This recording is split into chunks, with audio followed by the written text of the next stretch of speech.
Hey everyone! We are really interested here at the Europeans in the question of how to make the internet a little bit better or at least a little bit less terrible, which is why we've got a great conversation for you this week with Johnny Ryan. He's an Irish internet campaigner, and along with just being generally a delight to talk to, he's someone who has really specific proposals for what we could do here in Europe to make the internet work better for us. You're going to hear about this plan that he has to turn off the kind of recommender algorithms that you see on apps like TikTok. So it's a really interesting conversation about how those algorithms manipulate us by pushing a specific types of content. But it's also a much broader conversation about what we can do here in Europe to make the internet work better for us. Hope you enjoy it as much as we did. Hi, Johnny. Thanks so much for joining us today. Hi, Dominic. Good to be with you. You wrote a really interesting piece recently when you talked about how ancient Athens and Sparta basically waged an information war against each other by sowing discord in the opposing camps. Can you explain what the 2025 version of that looks like and how the way that social media works at present makes it easier to do that? So, Dominic, what I was trying to evoke in that Guardian piece, and you're referring to one sentence in a piece, Yes. uh, was that Europe is at the beginning of a rearmament process. And you can see that by the stock price of Rheinmetall and the other big manufacturers. So, we're talking about spending, somewhere between half a trillion and €1 trillion, maybe in the next half decade, because we're worried about our eastern border, Russia, but also because Europe is now thinking that soft power alone is not enough when you don't have a superpower propping up the rules-based international order. The point I was making is it will be a waste of money to invest in military if we haven't protected Europe's soft underbelly.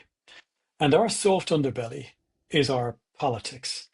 It is very, very easy today for Russian um, interveners to manipulate a European election.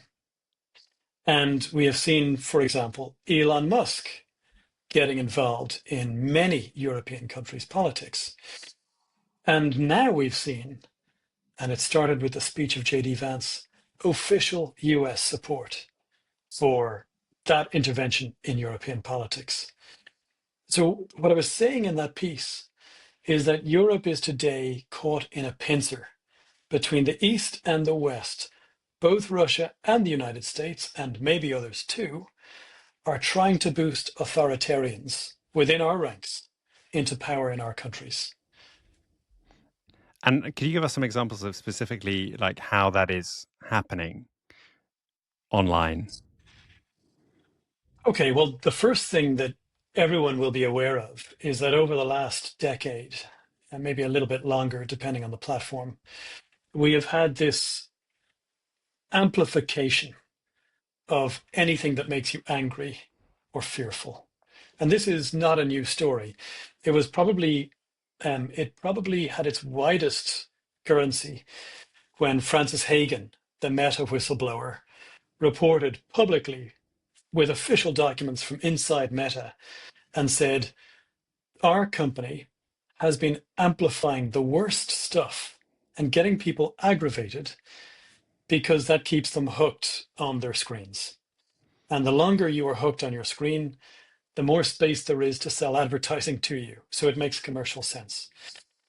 Now, what that has done is it has broken the original promise, the sales pitch of social media. These media were supposed to bring us together. They were supposed to connect us. And instead, they're splitting communities apart. That's what they're doing, in fact. So this polarization within society, where everyone is in a little camp, a very, very pure camp, and they can't tolerate anyone else. And they really hate the people a few camps over, but they don't talk to the people in the next camp, perhaps. That is, in a large part, a symptom of the algorithm on social media platforms that profiles us all and figures out what makes us tick, and then puts the perfect little bit of poison in each person's ear to keep them glued on the screen. But here's what's new. We've had a decade of accidental aggravation of our worst instincts, because that was what made money. What has changed is that not only can that system now be rented by the Russians, right? They can buy ads and so on, but that system is now at the service of the US administration. And what I mean by that is, I don't think any of the oligarchs who were photographed at the inauguration wanted to be there, except for Elon Musk. Most of them, if not all of them actually, had defied and opposed Donald Trump at different times, some in pretty serious ways. And what that photograph said is that he has brought them to heel. He is saying, you're now going to turn up, donate $1 million each to my inauguration, and you're going to be pictured standing behind me smiling. So we would be very foolish to think that the president who threatened to throw Mark Zuckerberg publicly, he threatened this, in jail for the rest of his life if he didn't do the right thing, that president cannot get those companies to do what he wants. And we saw very clear evidence of this very recently from Microsoft. I mean, I'm getting quite strong organized crime vibes from the scene you just described. But you talked about how, we've constantly been pushed content that makes us angry in recent years. In the piece where you talked at such great length about Sparta and Athens, you talked about these recommender algorithms and how they recommend us this kind of content, and how dangerous that content is, and how dangerous those algorithms are in terms of enabling us to be politically manipulated. You have advocated for simply switching off these algorithms in Europe. How would we legally do that? Can we legally do that? Well, first, we absolutely can. There are several legal instruments that are relevant, but let me just give you one of them. It's one of my favorite, and everyone loves to hate it. That's because it has been applied very, very poorly. The GDPR. Every listener will think of this. They'll think of this as that terrible thing that confronts me with pop-ups, consent pop-ups. But back to recommender systems. For you to operate a recommender system that will understand my preferences and then decide what to show me in my feed, you're going to build a very, very nuanced picture of my preferences. And when I say preferences, it may actually be things I hate. So you're building a picture of me. Now, I'm going to suggest to you that even data as simple as where I pause and then where I click play in a YouTube video, even something as simple as that, over the space of a week or a month, that the pause data and the name of the video would be enough to reveal my sexual orientation. And it's the same for your politics. It's the same for your fears, your hopes, your aspirations, your religion, your ethnicity, everything. Those data, which is it's the kind of data that these algorithms process, that data enjoy particular protections under the GDPR. There's an article, it's called Article 9, and it says any interesting facts about you. It doesn't say that, but that's what it means. Your sexual orientation, whether you're a trade union member, your philosophical outlook, all of these things. They enjoy particular protections as special category data. And one of those protections is that no one gets to use them by default. In fact, if they're going to use them, they have to have a big red button hidden in a glass box with a hammer hanging beside it and a warning. Yes, you can use those data to diagnose something, for example. Or yes, you can use those data because I'm a member of this club of people with this particular preference, so I'm okay with it. So the free-for-all of data that we have right now online, where the platforms are just hoovering up everything about you and then using it to manipulate you in a way that makes them money, whatever the outcome, that's already illegal. Hmm. But there are other ways to switch it off too. Yeah, because we have these pieces of EU internet legislation like the GDPR, as you mentioned, but also the DSA and the DMA, which are held up around the world as like some of the toughest internet legislation there is. And we've seen splashy headlines about Meta and other companies being fined hundreds of millions of euros under these laws. But yeah, are these Mm. laws just not being enforced properly? Is that the problem here? Well, that's exactly the problem. That is precisely it. Europe convinced the world that it was going to do one thing well: legislate and enforce. And the rest of the world believed it. I remember being in industry, working for a Silicon Valley firm, and my colleagues asking me, are the Europeans serious about the GDPR? Do we need to Mm. adjust? I said, yes, they're serious. I was wrong. No one needed to adjust anything. Turns out you had a pass. The bigger you were and the worse things you were doing, the safer you were. Whereas if you're a small little business, or if you're a local football team, okay, you need to be worried about the GDPR apparently. But if you're Google and Meta, you don't. Now, fines. What do they do? If I make €1,000 a day as a petty drug dealer by parking on a prohibited parking space outside a school, right? In Ireland, it would be a double yellow line. You're not allowed to park there because you're blocking traffic. And I get a parking ticket for €100. Of course, I'll park there tomorrow. So these fines, they sound big. They're completely immaterial. And that's been known for a very, very long time. But the law gives the enforcer the power to reach inside these companies and change how they use data. But the enforcers haven't used it. Let me just say one more thing. Around the world, we've had this story that Europe is the rule maker, and that is now losing credibility. We didn't have too many jewels left in our crown, but we've lost that one. And if you think about the AI race, there's a narrative that industry is pushing, and the narrative goes, we need to have a good old free for all with no rules, unless you're worried about existential risk, future problems. But we need to have a free for all with no rules so that we can all catch up with America and China. Now, they used to include China. Well, what happened at the end of 2024 and early 2025 is that DeepSeek arrived, and it showed that the American model has essentially been beaten, that you can always catch up to it in quite a cheap way.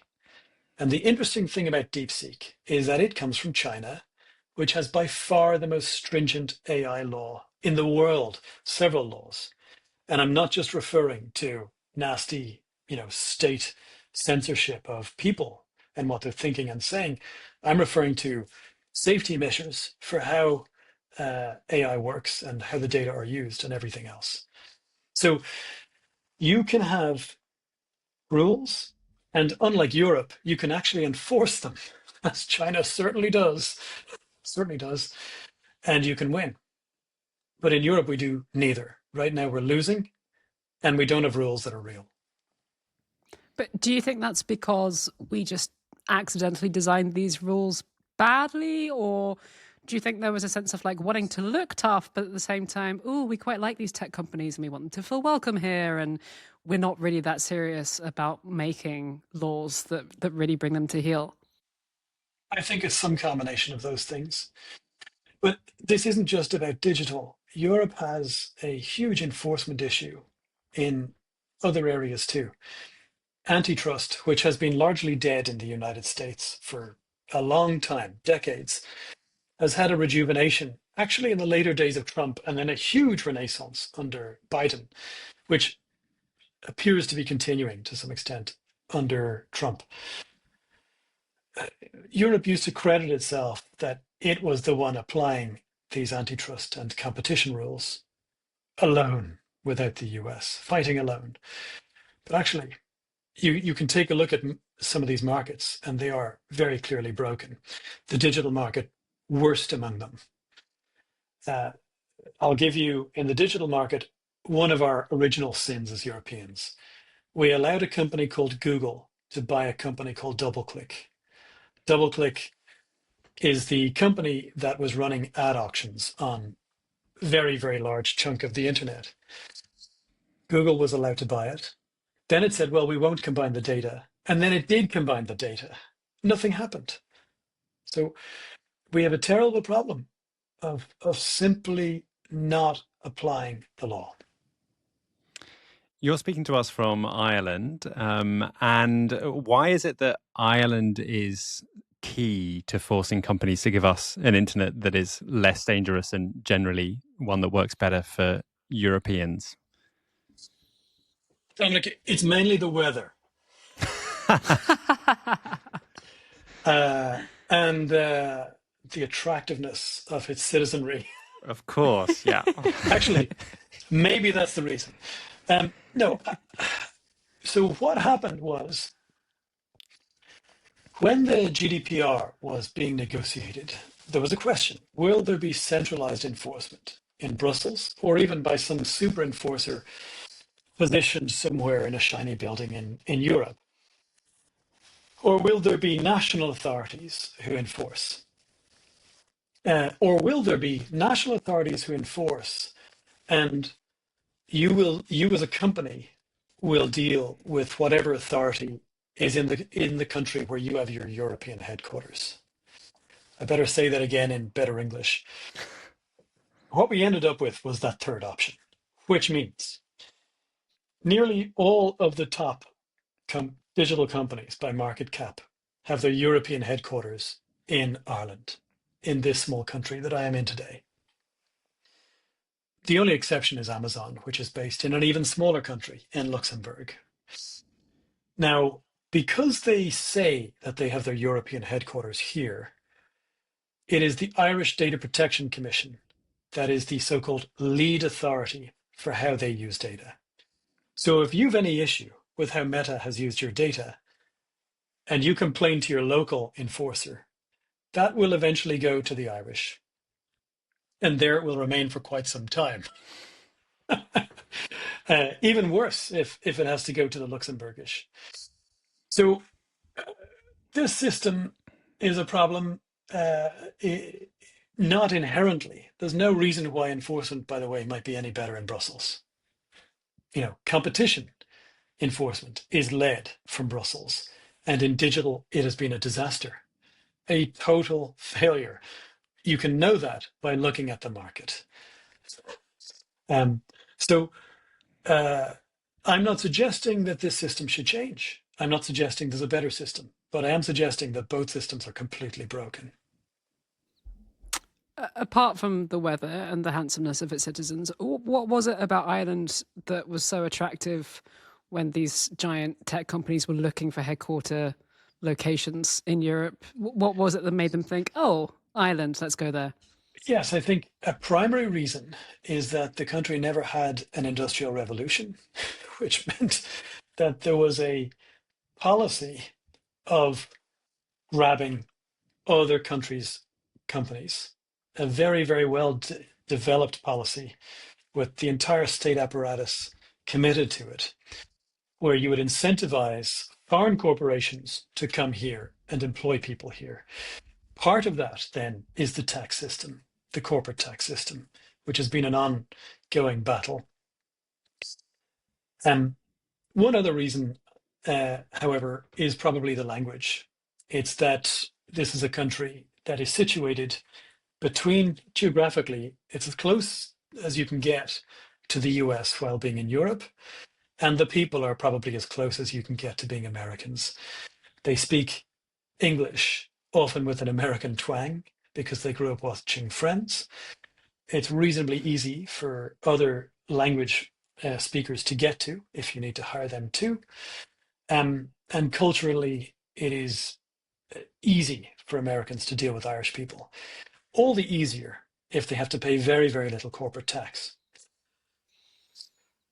Yeah, but I guess that makes it kind of, makes the authorities a little bit more reluctant to come down hard on these companies. I mean, there was this interesting insight from the book recently released by the former Facebook executive Sarah Wynne Sarah. Williams, Mm. as whistleblower, where she mentioned the special telephone that the tech companies had to talk to the Irish government. I thought that was quite a Yeah. telling little detail. And Sarah would know. She was in those rooms. I can only imagine that everything she's saying is completely accurate. Um, I have no insight into the motives of the enforcer, uh, why it is unable to proceed on important cases. I have taken that enforcer to court and lost, by the way, to try to get it to act. So, one can only hypothesize. Um, but let me give you a story just to give a sense of the stakes and of what should happen. Our data protection authority, by law, by national law and by European law, is completely independent of government.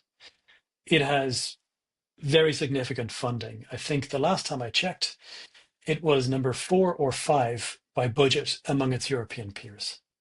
It was either the same as France or slightly above. So this is not a small body. It has the power in law to ignore what anyone else tells it. It is supposed to just do what is necessary to uphold fundamental rights and freedoms and the other things that it is charged with, of course. It has no duty to consider the wishes of industry. It has no duty to consider the wishes of any particular minister. So that's where it is in law. Now, let me give you a case study. Our authority uh, ran a 2-year investigation into TikTok. And the investigation concerned something very important. The allegation, which had come from another member state, several actually, was that TikTok had deceived children, the children of Europe. TikTok was deceiving the children of Europe to allowing TikTok to build really intimate profiles of them and other things besides. So the Irish authority, over the course of 2 years, conducted what it called an investigation. That's the word it used. And it produced a report which is in the region of 150 pages. That report did not include the word addiction or addict or addictive, any STEM derivative of addict. In fact, it didn't get into body dysmorphia. It didn't get into manipulation. None of these things were covered. Now, remember, no one else can really do anything until the Irish have done their thing. So this paralyzed other member states, and possibly they might have done a better job. But at the same time, in the United States, 14 different US states, in fact, their states attorneys general, also conducted a totally unrelated 2-year investigation of TikTok. And our colleagues in Kentucky, the Kentucky state AG, failed to properly redact their submission to the court. So we can see what they found, and it is explosive. They obtained the internal communications of senior TikTok executives, and those communications say, when I use our product, I get depressed. Our studies are showing, like proper studies are showing, this is making it impossible for children to sleep, to eat, and to make eye contact, to do their homework. This is causing problems of body image and body dysmorphia. This is enabling pedophiles to reach children. And it went on and on. I mean, the pages with diagrams of this stuff, as bad as big tobacco. And just to give you a sense of the cynicism that our American colleagues were able to uncover, and which the Irish authority completely failed to uncover, one of the issues that TikTok had to deal with was addiction. That kids were using TikTok for far more than 100 minutes, for example. And this was becoming a big issue in the press. So internally, we can see from these internal communications, they realized there was a need to take some sort of action, to appear to act. And so they conceived a message which would say to you, Katy, you've been on for over 100 minutes. Maybe it's time to take a breather. And then in this internal thread of communications, a very senior executive with a Chinese name, which may be important because it's a Chinese firm, enters the thread and said, you shall do no such thing if it affects the actual metrics. So what TikTok then did, as reported by their own internal communications, was when Katy, the addicted child, has had a 2 or 3 hour session on TikTok, the next time she logs in, there'll be a message at the beginning saying, by the way, you were over 100 minutes. And then it'll disappear when she clicks away. And they checked to see if this worked. It did work. It did not change how long Katy stayed on by more than 3%. So they continued. Now, the reason I told you that long story is that this regulatory and enforcement failure has an impact. It's going to impact and is impacting our elections. Europe's liberal democracy is absolutely at hazard.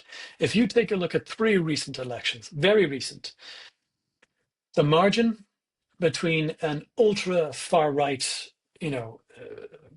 authoritarian, ultra nationalist candidate um, uh, in Romania in the first round of the presidential elections was, if I recall, I think 2%, 2% margin.